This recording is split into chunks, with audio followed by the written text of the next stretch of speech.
Salve, família vascaína! Sejam bem-vindos a mais um vídeo no canal. Eu sou o Thiago, você está no canal Vasco em Família. Se não forem inscritos aqui, já dá aquela moral, se inscreve no nosso canal. Deixa o like para a gente estar chegando a mais vascaínos. E não esquece também de ativar o sininho de notificação para não perder os próximos vídeos. E tá sempre por aqui, deixando a sua opinião, o seu comentário, para a gente fazer aquela resenha de vascaíno para vascaíno. Nosso próximo compromisso é só segunda-feira.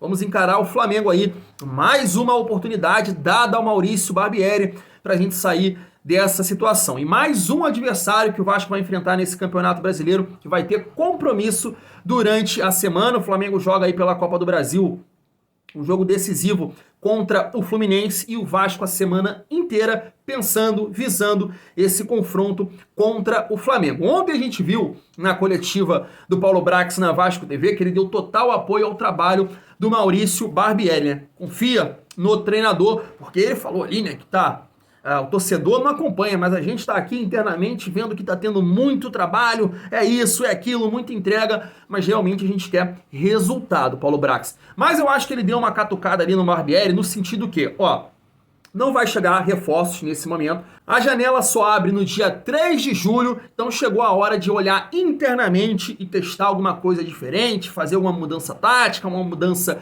de peça, e é isso que a gente quer observar diante do Flamengo na segunda-feira. Na minha opinião, eu acho que o Barbieri já teve todo o tempo do mundo, né? São 6 meses de trabalho, vários jogos aí, ele tem a semana só visando cada confronto e o Vasco não evolui, ele não testa nada diferente e por esse motivo eu acho que o caminho era a demissão do Maurício Barbieri. Mas pelas informações do GE, né, o Maurício Barbieri ele foi indicado por um dos diretores da 777, né, que é o Johannes Spohr.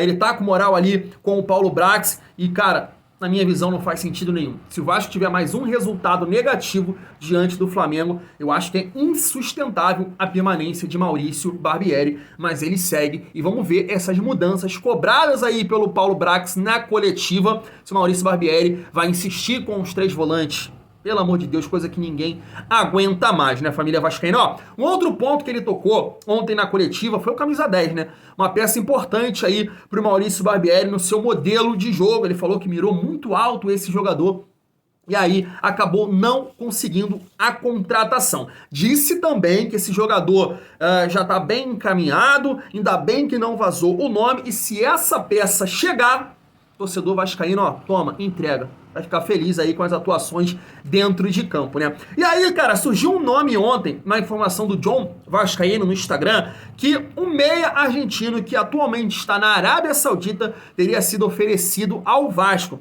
Será que é esse atleta? Será que vai jogar no nosso Vascão? A gente vai debater sobre esse nome. Quero trazer aqui também Mauro César. É claro que a resposta que eu queria dar para ele, cara, é dentro de campo. Mas ele falou do Maurício Barbieri, da 777, do momento do Vasco. Eu quero passar aqui e saber a sua opinião, família vascaína. A gente vai seguir o nosso vídeo e falar de contratações, né? O Paulo Brax tocou muito nesse ponto ontem, falando do processo que o Maurício Barbieri participa, os scouts dele aqui do Vasco, e também tem a galera lá da 777, né? E aí eu queria trazer um corte, tava até acompanhando no Twitter, e o Gilmar Ferreira falando sobre esse processo de contratação que eu acho que deixa a gente preocupado nesse sentido, cara. Se liga só. No perfil do elenco, tem as características que o Barbieri precisa para o estilo de jogo que ele vai montar. É um jogador que já se conhece, que o Abel trabalhou com ele, ou o Barbieri trabalhou com ele, ou o Paulo Brax trabalhou com ele, ou um analista de desempenho trabalhou com ele, conhece as características do jogador, tudo aprovado. Faz o pacote, embrulha e manda para o board da 777, que funciona fora do Brasil, que são os analistas de desempenho, o gestor de esporte, o gestor financeiro, para analisar o relatório que foi enviado sobre o Jean, preço, idade, hábitos, estilo, tudo que hoje envolve a análise de um jogador de futebol, comportamento mental dele, leva para lá. O pessoal lá de fora, da 777, que vai aportar e vai aprovar o investimento no Jean, é que vai dizer se esse jogador serve ou não serve para o Vasco. Tá certo isso? Me parece que não. Me parece que esse é um modelo que pode ser aplicado no Genoa, que pode ser aplicado no Sevilha. Para que seja aplicado no Brasil, é preciso que um integrante desse, da 777, esteja aqui. mergulhado, inserido no contexto, vivendo o dia a dia, entendendo por que esse jogador foi escolhido. Então, isso aconteceu, por exemplo, dá nome e forma aqui, na análise do Eduardo Sacha. O Eduardo Sacha é um craque? Não. O Eduardo Sacha é um jogador em que é 100%. Você vai apostar nele e ele vai dar ao Vasco tudo que o Vasco precisa? Provavelmente não. Muito provavelmente não. Mas se você pegar os números do Eduardo Sacha no Bragantino, você vai ver lá que ele tem 10 jogos pelo Bragantino. Como ele não joga os 90 minutos de todos os jogos, a minutagem cai para 9 ou 8 jogos. Desses 9 ou 8 jogos, ele tem lá 3 gols e 4 assistências. Tô chutando um número, mas é algo muito parecido com isso. É por aí. Ou seja, ele tem participação direta em 7 gols. De 9 jogos que ele fez, ele participou diretamente de 7 gols. Esse jogador poderia ter sido útil pro Vasco? Claro que poderia. Mas por que ele não foi aprovado? Porque ele tem 31 anos, ele não tem poder de revenda. Preço desse jogador, 2 milhões de reais, com o Atlético parcelando. Além desse jogador, teve o Ademir, que o Atlético botou nas mãos do Vasco também. Tá aí, né? Todos esses pontos citados aí pelo Gilmar Ferreira, e é o que a gente falava antes do Vasco ser vendido aí para 777, né? É uma empresa que ainda não tem caso de sucesso no futebol, parece estar ainda se estruturando e ainda não passa... ainda a gente não sabe dizer se a 777 realmente quer resultados esportivos com os seus clubes que eles vêm comprando aí, né? Porque não tem caso de sucesso ainda. O Génova caiu com eles, o Hertha Arbelin agora caiu com eles, então realmente a gente está aí acompanhando esse trabalho da 777. Isso é um ponto que eles vão ter que corrigir, cara. Ter um diretor, um analista aqui próximo do Vasco ou próximo do Génova para acelerar esse processo de contratação, que com certeza a gente vem aqui, faz críticas ao Paulo Brax, mas todo esse processo demora demais. Aí tem a avaliação do Barbieri, a avaliação dos scouts do Vasco, aí passa lá para 777 para avaliar, não entrou no critério financeiro, não dá para ter uma venda, uma futura venda, então tudo isso atrapalha demais. E aí você pega algumas declarações e vê que nesse sentido realmente o Paulo Brax pode estar sendo prejudicado, e é um ponto interessante pra gente dizer, por isso que o Rodrigo Caetano provavelmente não aceitou trabalhar na SAF do Vasco, por essa falta de autonomia. Aí você pega aquela declaração do senhor Luiz Melo, em off ali pro Flávio Dias, né, dizendo que pra que orçamento se a janela só abre 30 a 40 dias? E aí, peraí, entendendo todo esse processo, né, avaliação do treinador, da comissão técnica, dos scouts do Vasco, passou por aqui, manda pra lá, avaliação de comportamento, financeira, será que vale a pena? Tudo isso demanda muito tempo, me parece. Aí você vê uma fala dessa do CEO Luiz Melo ali em off pro Flávio Dias. Realmente, cara, tá difícil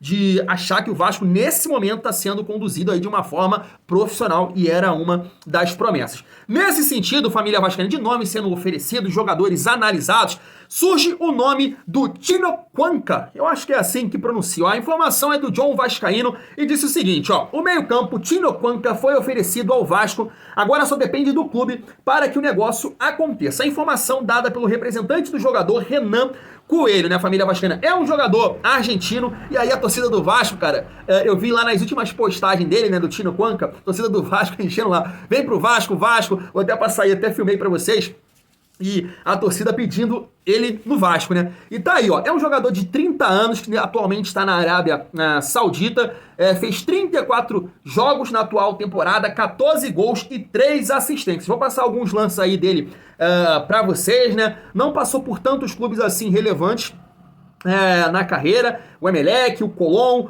passou também num clube aqui da Turquia, mas é um jogador aí que, pelos lances que eu vi, né, DVD todo mundo é bom, né, mas é um jogador que joga nessa faixa de campo que o Vasco precisa muito, né, canhoto, parece ter um bom chute, um dos lances que eu passei aí, né, é uma coisa que falta muito no Vasco, esse meia para se aproximar do centroavante, para tocar, para fazer o pivô e finalizar, ele mostrou aí nesse lance. Agora, Tino Quanca é um jogador que o Paulo Brax falou ontem na coletiva? Creio que não. Ele falou que ainda bem que esse nome não foi vazado, porque se esse cara chegar, a torcida do Vasco vai ficar muito feliz. Então não acho que seja o Tino Quanca. Mas pelo modo que a torcida do Vasco invadiu lá as redes sociais, eu queria até saber a opinião de vocês. Nunca vi o atleta jogar, mas pelas características, os lances que eu vi, os gols dele, é um jogador que o Vasco precisa. Principalmente nessa função aí, meio armador, que joga ali encostando no Pedro Raul, poderia ser um jogador para ajudar também a desenvolver o Pedro Raul, mas vamos aguardar aí a movimentação do Vasco nessa próxima janela e as mudanças, pelo amor de Deus, do Maurício Barbieri, né, cara? E agora, para finalizar, o nosso vídeo, eu queria trazer aqui o Mauro César. Muito torcedor aqui, né, que acompanha o nosso trabalho, fala: Thiago, por que você fica trazendo a opinião de um flamenguista, um jornalista flamenguista? Cara, eu quero dar a resposta pra ele dentro de campo. Eu espero que Maurício Barbieri e os jogadores do Vasco possam se superar, dar a volta por cima e conquistar uma vitória no Maracanã segunda-feira. Mas vamos acompanhar aqui o que ele falou. O que mais me espanta é o Vasco. Só joga uma competição e não consegue fazer nada. São 11 jogos, 7 derrotas, uma vitória e 3 empates. É um horror. E entre esses empates tem um com o ABC que resultou da eliminação nos pênaltis na Copa do Brasil. O Vasco jogou sábado, vai jogar segunda-feira que vem no Maracanã com o Flamengo. 9 dias. Assim, o time tem a obrigação de apresentar algo mais, né? Porque é a antítese desses que corre pra lá, corre pra cá, viaja, joga na altitude, joga no nível do mar, põe reserva. O Vasco não, só joga uma competição, né? E tem um negócio aí também, né? Que aquele time lá deles, lá da Alemanha, o Hertha Berlim, que é do 777, foi rebaixado. E o Genoa estava na segunda divisão, subiu agora. Então, essa empresa tem uma afinidade com o negócio de Série B. E o Vascaíno não aguenta mais Série B. É sério, não é zoeira. Teve até manifestação. Em inglês. Você viu? Torcedores do Vasco protestando em inglês, porque os caras são de fora. Já mandou, aliás, parabéns ao torcedor do Vasco protestando em inglês. Isso é um progresso em matéria de protesto. O Vascaíno está acostumado a protestar há muito tempo, porque o Vasco só dá motivo para isso, e tem que protestar mesmo, em inglês, em javanês, na língua que quiser lá, porque realmente, pelo amor de Deus, hein? É demais. Tá aí, né? Como eu disse, quero dar a resposta para ele na segunda-feira. Espero que Barbieri e os jogadores do Vasco possam entregar essa vitória aí pra gente sair dessa zona de rebaixamento e deixar o Mauro César. Cara, mas é assim, é difícil, eu sei que ele é um jornalista flamenguista, mas eu acho que esse é um tipo de comentário que nós vascaínos estamos revoltados, né? Porque assim, o Vasco tem sempre a semana toda pra trabalhar, o Vasco não consegue se superar, ou superar o adversário fisicamente, o Vasco não propõe nada de novo e isso incomoda demais. Isso incomoda demais. Mais uma vez o Flamengo é um adversário que vai ter compromisso no meio da semana, chega no dia do confronto, o Vasco cansa. Principalmente ali no final do segundo tempo. Foi contra o São Paulo, foi contra o Fortaleza. Então, nesse sentido, cara, eu espero que essa catucada que o Paulo Brax deu no Barbieri na coletiva, pelo menos eu entendi dessa forma, claro, que fique bem claro aqui. A demissão é o caminho, pra mim. A demissão é o caminho. Mas se internamente está havendo uma cobrança, uma mudança de sistema, uma mudança de postura, vamos acompanhar nesse jogo contra o Flamengo. Em relação aí a 777 e os seus resultados, nesse momento, a gente vai dizer o quê? São fatos. Caiu lá no Gênova, caiu com o time alemão e vem colocando o Vasco aí na zona de rebaixamento.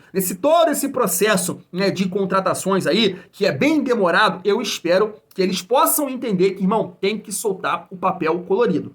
Tem que soltar o papel colorido, porque senão vai ficar muito complicado a vida do Vasco nesse campeonato brasileiro. Mas como eu disse, espero dar a resposta aí ao Mauro César na segunda-feira, se o Barbieri e os jogadores do Vasco nos ajudarem.